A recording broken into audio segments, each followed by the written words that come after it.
We're often asked if it's true that a creek used to run along Melbourne's Elizabeth Street. So, are the stories true? Let's find out. Elizabeth Street. Glorious one day, flooded the next. It was a problem Melburnians were to become well acquainted with, not just in Elizabeth Street, but most of the city.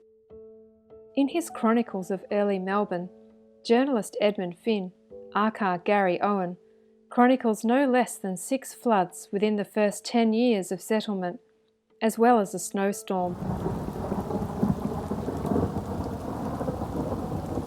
Whilst some of this could be blamed on Melbourne's fickle weather, the finger has also been pointed at the city's early town planners. Because Melbourne was built upon an enormous water catchment, it was a decision that some would come to regret.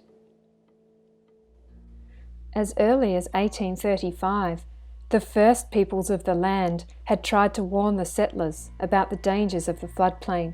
Nobody listened. In 1839, their predictions finally came to pass, with a weather pattern Melburnians will be familiar with.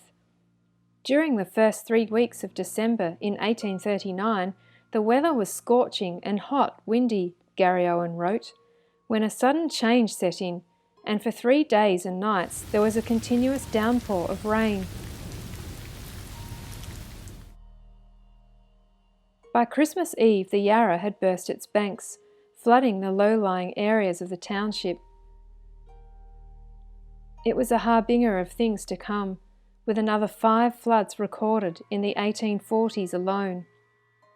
Despite the spectre of these natural disasters, settlement went on apace. Swamps were drained and hills flattened, native vegetation was removed and waterways were diverted or buried. The area now known as Elizabeth Street was no exception. A natural low point between 2 hills, the site was a waterway prior to settlement, with little interest in being called a street. In wintertime, it became a jungly chasm, an irregular, broken-up ravine through which the winter floodwaters thundered over shattered tree trunks, dispersed rocks, roots, and ruts. The floodwaters would culminate in a deep gully at the intersection of Elizabeth and Collins Streets. Locals called the waterway the River Townend, but in later years it was known as the River Williams or Williams Creek, depending on the size of its water flow. Melbourne missed a great chance in filling up with a street this troublesome and unhealthy hollow, William Westgarth wrote in 1842. A reservation of the natural grass and gum trees between Queen and Swanston Streets would have redeemed Melbourne, and the riotous Williams might, with entire usefulness, have subsided into a succession of ornamental lakes and fish ponds. Over the years, there were many attempts made to tame the Williams. In 1844, a floating drain was built in Flinders Street with little effect. Pavements and harder road surfaces were introduced, but the flooding of the street's lower end continued. After yet another serious flood in 1882, it was agreed that something needed to be done. In June 1884, work commenced on the construction of 2 giant stormwater drains under Elizabeth Street that would take the creek underground, with the outflow going into the Yarra. Whilst the drain eased Elizabeth Street's woes, it did not fix the problem entirely.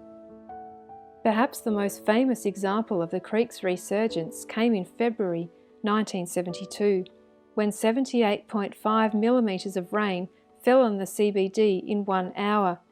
The Age newspaper reported that Elizabeth Street became a white-capped river running at about 12 knots.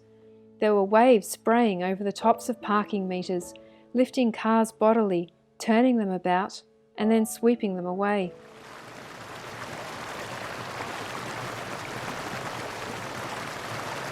Walking down Elizabeth Street today, there is little sign of the former waterway, but Melbourne Water is under no illusions. The street is still deemed an extreme flood risk, and the riotous Williams may yet return.